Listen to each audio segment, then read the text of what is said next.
اللهم صل على سيدنا محمد يا رب صل وسلم دائما ابدا على حبيبك. تو قرآن حدیث کی روشنی سے ہمیں یہ پتہ چلتا ہے کہ جس وقت جس قوم میں جو بیماری ہو اس بیماری کو ہائی لائٹ کرنا چاہیے. یہ قرآن و حدیث ہی کہتا ہے. ہر حدیث ہر ایک کے سامنے بیان کرنے کی نہیں ہوتی, ہر آیت ہر ایک کے سامنے پڑھنے کی نہیں ہوتی. حضرت ابو ہریرہ رضی اللہ تعالی عنہ, یہ میں اس پہ حدیث سنا رہا ہوں کہ ہر حدیث ہر ایک کے سامنے پڑھنے کی نہیں ہوتی. لوگ غلط مطلب لے لیتے ہیں.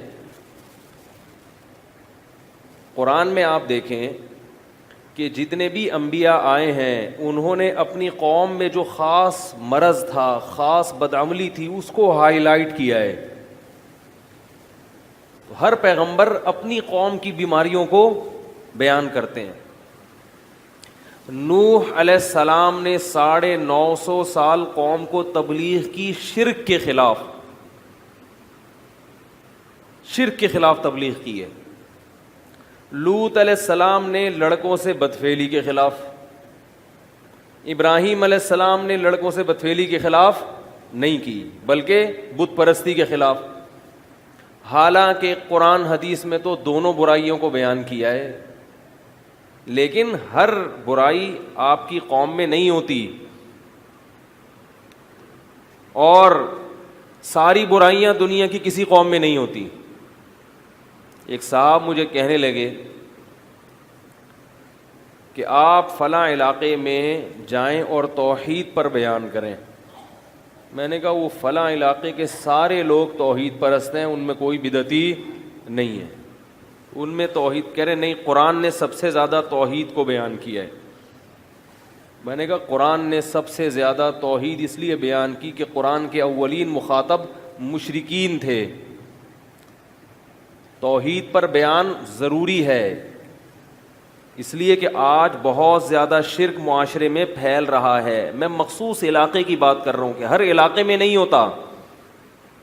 ہاں, آج عمومی طور پر لوگوں میں شرک پھیلتا چلا جا رہا ہے, تو اس بات کی ضرورت ہے کہ توحید کو بیان کیا جائے. شرک کا مفہوم کیا ہے, شرک قوم میں کیسے پھیل رہا ہے. بڑے بڑے سیاسی لیڈر مزاروں کو جا کے چوم رہے ہیں, تو وہ اب اس پر تو پھر بات کرنی پڑے گی نا, شرک پھیل رہا ہے. لیکن ہر برائی ہر قوم میں بولو بھائی نہیں ہوتی. تو قرآن و سنت ہی سے پتہ چلتا ہے کہ ہر چیز ہر ایک کے سامنے بیان کرنے کی نہیں ہے. اس قوم میں جو برائی ہے وہ دیکھو اور اس سے متعلق پھر قرآنی آیات اور احادیث تلاش کر کے اس پر بات کی جائے. یہ حضرت ابو ہریرہ والی حدیث آپ گچی پکڑ کے رکھیں, میں سناؤں گا ابھی, ٹھیک ہے نا. موضوع کی گچی پکڑیں آپ. یہ اس پر ہوگی کہ ہر بات ہر ایک کے سامنے بیان کرنے کی نہیں ہوتی. اس سے پہلے ایک بات کہ بعض طلبہ ایسے ہوتے ہیں کہ میں ان کو یہ سمجھاتا تھا کہ جب تم فارغ ہو کر دین کی تبلیغ کے لیے پبلک کے سامنے جاؤ گے تو بیان سے پہلے یہ نہ دیکھنا کہ مجھے کیا آتا ہے, یہ دیکھنا ہے کہ پبلک کو کس چیز کی ضرورت. بہت بڑا فتنہ ہمارے معاشرے میں اس وجہ سے کھڑا ہو گیا ہے کہ آپ کو چند چیزوں پہ بڑی اچھی گرفت ہوتی ہے. آپ کو پتا ہے کہ اس بارے میں میں اچھا بول سکتا ہوں, پبلک کی ضرورت ہو یا نہ ہو آپ اچھا بول کے واہ واہ کروا لیتے ہیں اور پبلک کو فتنے میں ڈال دیتے ہیں. رفع الیدین پر آپ کو بہت اچھی تقریر آتی ہے, اب آپ یوٹیوب پہ کلپ بنا کے ڈالتے رہو گے کیونکہ آپ کو تقریر اس پہ بہت اچھی آتی ہے, آپ کا مطالعہ بہت ہے, حوالے بہت یاد ہیں. حالانکہ پبلک کو اس ٹاپک کی ضرورت نہیں ہے. تقلید پر بہت اچھا بول لیتے ہیں یا تقلید کے خلاف بول لیتے ہیں, تو ہر جگہ اس موضوع کی ضرورت نہیں ہے. اور بہت سارے موضوعات ہیں. ایک بڑے عالم تھے, ہم نے ان کو بیان کے لیے بلایا, بہت بڑے عالم. انہوں نے بیان کیا کہ قرآن اللہ کی مخلوق نہیں ہے بلکہ اللہ کا کلام ہے. اس پر 1 گھنٹہ بیان کیا, پبلک کی کھوپڑی گھوم گئی. کیونکہ یہ اتنا علمی اور پیچیدہ موضوع تھا کہ پبلک کو اس بارے میں معلوم ہی نہیں ہے، نہ کبھی سنا انہوں نے. ان کی کھوپڑی کیا ہو گئی. میں نے کہا اب یہ اتنے بڑے عالم ہیں، ان کو اپنا علم تو انہوں نے ظاہر کر دیا مگر عوام کو مخمصے میں ڈال دیا. قرآن اللہ کا کلام ہے، اللہ کی صفت ہے، مخلوق نہیں ہے، ٹھیک ہے، لیکن اس کو عوام میں اتنا پیچیدگی اس کے ساتھ چھیڑنے کی کیا ضرورت تھی.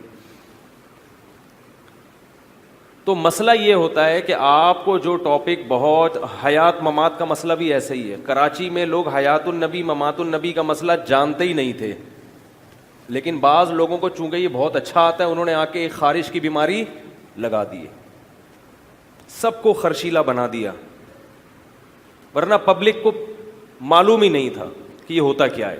آرام سے سب محبت سے رہ رہے تھے. ایک خرشیلا آیا، اس نے دھوئیں دار تقریر کی، دوسرے کو خارش ہوئی، اس نے پھر دھواں دار تقریر، دو دھڑے بن گئے. سمجھ میں نہیں آ رہی بات. اور یہ جو میں نے بات کی اس پہ جو میرے خلاف اب جو واٹس ایپ پہ کلپ آئیں گے وہ ایک الگ ٹاپک ہے، لیکن ابھی تپا ہوا تھا تو ہم نے کہا بول دو. اور مثال، اصل مثال تو یہ ہے.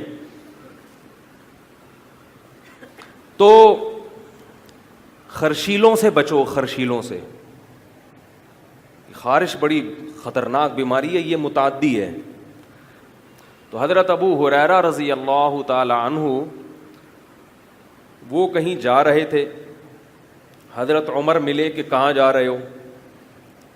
حضرت ابو ہریرہ رضی اللہ تعالی عنہ نے فرمایا کہ میں نے نبی سے یہ حدیث سنی ہے، من قال لا الہ الا اللہ دخل الجنہ، جس نے کہہ دیا کہ لا الہ الا اللہ وہ جنت میں داخل ہوگا.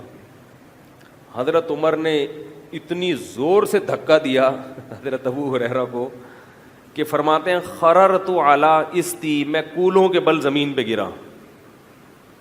منع کیا کہ یہ حدیث لوگوں کو بیان، بولو بھائی نہیں. کیوں؟